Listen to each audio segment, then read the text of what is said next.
Gue ya Ya. bang, Nah, Islam Kristen. Katolik bang. Oke, mau diskusi kita, Dinda Bobi, apa Budi? Ya bang. Oke. Ana, ini bisa on cam? Ya, karena kamu bisa on cam, kamu saya izinkan dulu bertanya tentang Islam. Saya harus tepati janji saya. Kenapa? Bentar ya. Kita besarkan dua-dua dulu ya, Bang Budi ya, layarnya ya, bentar ya.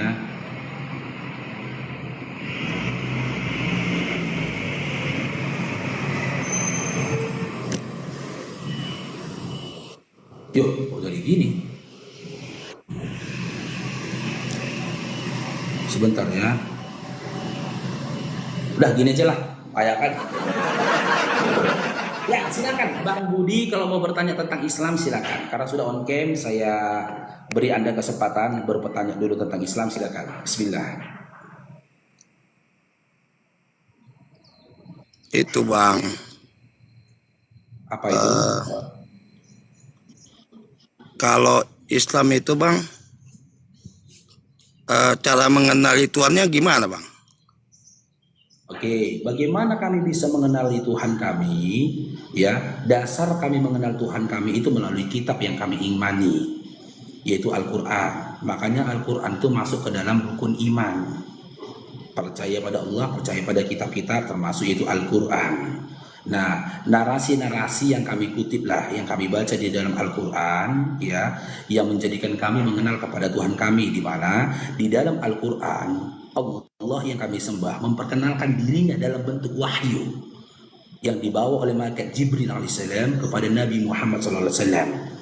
Ada banyak ayat di dalam Al-Quran Allah memperkenalkan dirinya dalam bentuk wahyu, bang ya, dalam bentuk wahyu. Bolehkah kita mengenal sosok seperti itu, mengakui adanya sosok itu, ya, mengakui adanya sosok melalui bentuk wahyu, meskipun kita tidak bertemu dengan dia, boleh.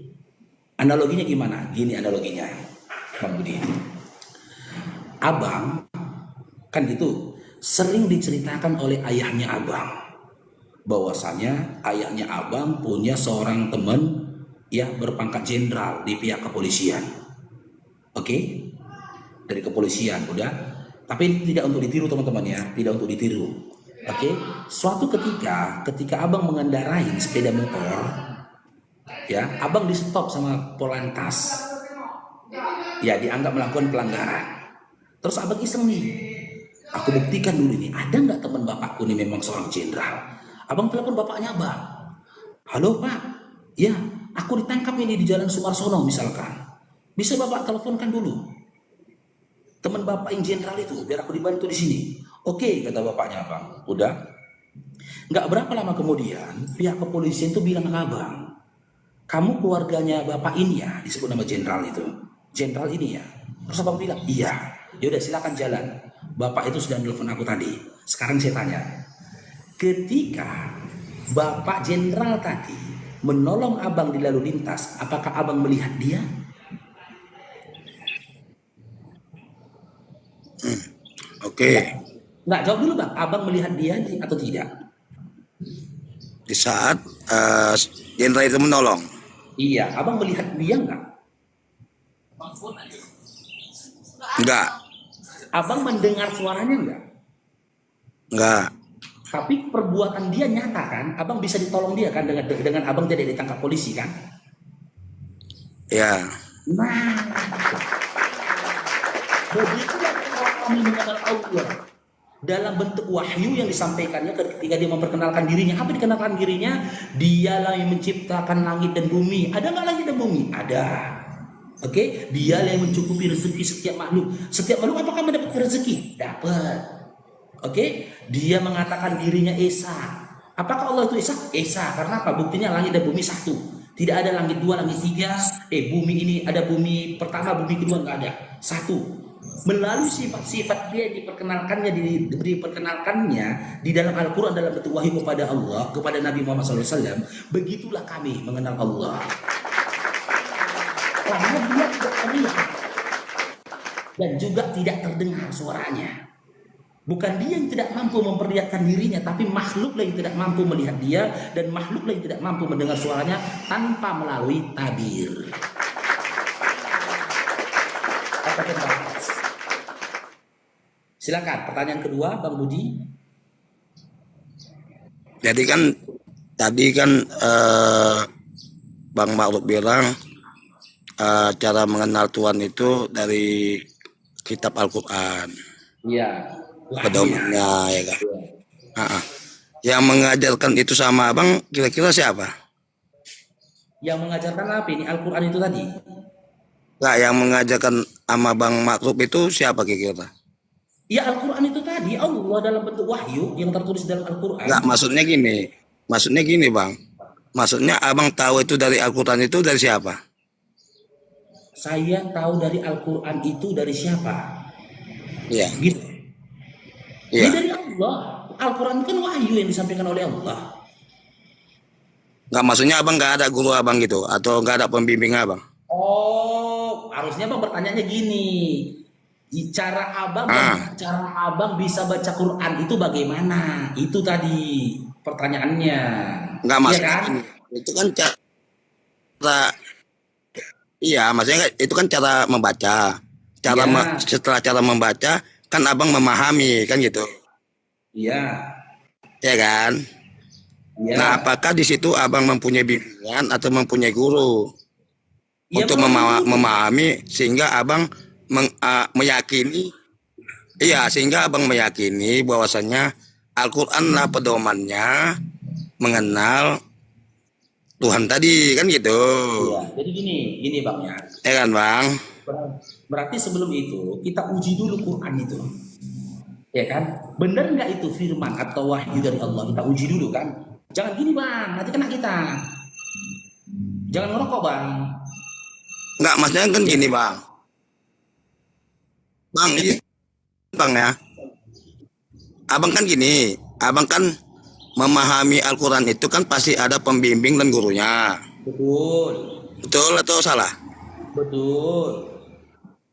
Betul kan? Ya. Berarti kan abang memahami Al-Quran itu kan dari guru atau pembimbing sehingga abang tahu dan meyakini Al-Quran itulah pedoman dari mengenal Tuhan tersebut. Betul. Pertanyaannya apa? Ya kan bang? Iya betul. Makanya abang yakin kan gitu kan? Iya betul. Nah sekarang masalahnya yang saya tanyakan, yang saya katakan pembimbing abang itu atau guru abang itu sampai nggak sanatnya ke Rasulullah? Sampai Bang. Sampai. Contoh nih. Sampai Saya ya? Tunggu dulu. Nama saya Bapak Faruk Syanipar. Guru saya bernama Ustadz Yasin. Ustadz saya Yasin ini punya guru namanya Ustadz Ansori. Ustadz Ansori ini pemegang sanad ke-30 dari Suriah. Orang-orang Medan pasti kenal dia, pemegang sanad ke-30 dari Suriah. Gurunya Ustadz Ansori yang di Suriah sana pemegang sanad ke-29. Sanad itu Bang nomor rantai keilmuan. Nah, guruku memegang sanad ke-28. Gurunya guruku sampai dengan rantai pertama, rantai keduanya itu, guruku belajar langsung kepada siapa? Ali bin Abu Thalib. Siapa Ali bin Abu Thalib? Ali bin Abu Thalib ini menantunya Nabi sekaligus sahabatnya Nabi. Oke? Ali bin Abu Thalib berguru langsung kepada siapa? Kepada Nabi Muhammad SAW. Nabi Muhammad SAW mendapatkan wahyu dari Allah melalui malaikat Jibril alaihissalam. Malaikat Jibril alaihissalam yang diperintahkan Allah menyampaikan wahyu kepada Nabi Muhammad SAW.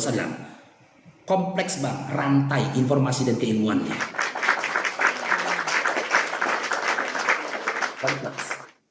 Qadarullah, memang saya begitu. Saya belajar kepada guru yang bersanad. Jadi guru saya itu pemegang sanad ke-30 dari Suriah. Loh, mana orangnya? Berarti kan abang kan mempunyai istilah berarti. Iya. Ya kan bang? Iya. Ya, jadi saya kepingin memasuk Muslim, memang betul-betul saya harus mengikuti Muslim yang mempunyai sanad dan mempunyai ini bang, yang mempunyai silsilah atau wasilah. Iya. Jadi saya mau masuk muslim ini nggak mau. Saya potong. Iya, karena kan gini bang, saya lihat. Gimana? Karena yang saya lihat kebanyakan muslim itu dia ngerti sholat, dia ngerti bayar zakat, tapi dia tidak mempunyai sanad dan wasilah bang. Makanya saya mau cari Islam, saya mau masuk Islam yang mau mempunyai sanad, wasilah, dan silsilah sampai kepada Rasulullah, bukan hanya sekedar kitab suci Al-Quran saja bang. Iya, jadi begini bang, sampaikan bang ya.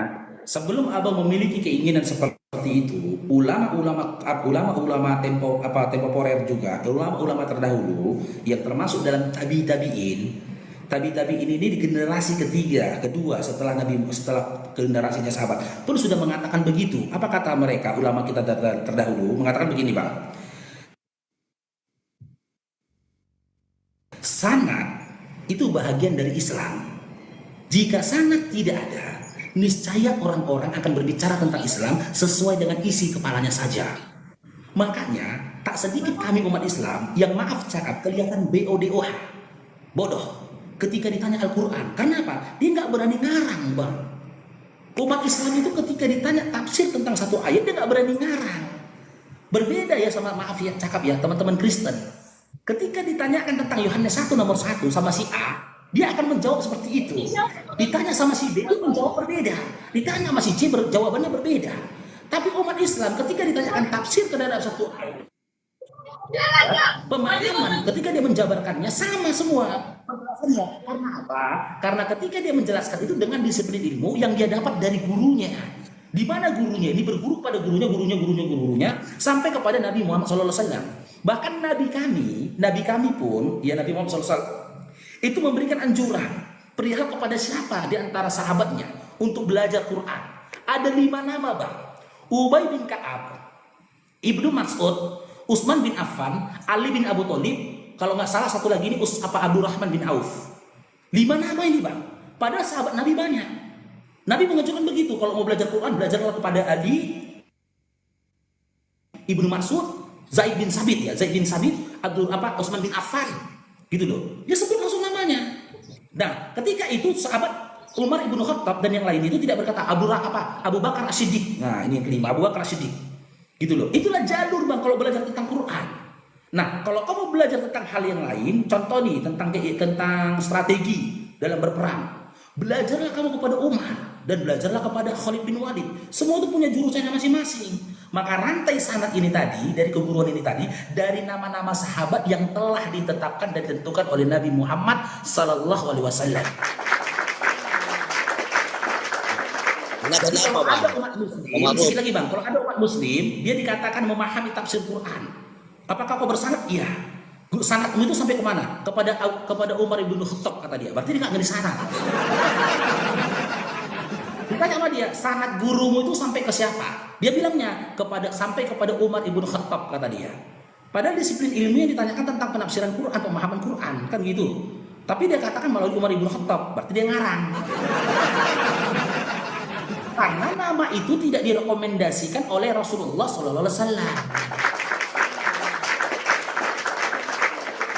Begitu bang. Jadi kan gini bang, saya kan sebelum meyakini itu kan saya kan juga banyak baca kan gitu kan.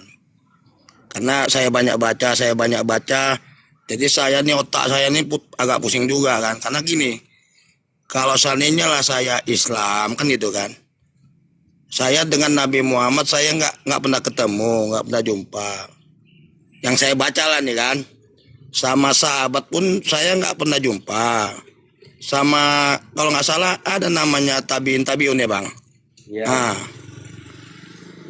itu saya nggak pernah jumpa. Jadi apalagi sama ulama namanya Imam Syafi'i, Imam Hambali gitu kan.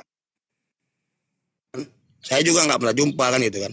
Jadi yang mau saya jumpai adalah orang yang masih hidup, yang sampai sanadnya kepada Rasulullah. Itulah saya mau jadi mualaf. Ya, kalau gitu abang yang harus mencari informasi tentang guru itu tadi. Memang kita akui, ya guru yang bersanad itu tak mudah mendapatkannya. Jarang itu. Gitu loh. Langka itu guru yang bersanad langsung kepada Rasulullah SAW, jarang. Tapi ada. Silakan dicari gitu loh. Makanya kita selaku orang tua, kita lahirkan generasi-generasi penerus umat Islam ini tadi yang memiliki keilmuan sampai kepada Rasulullah SAW.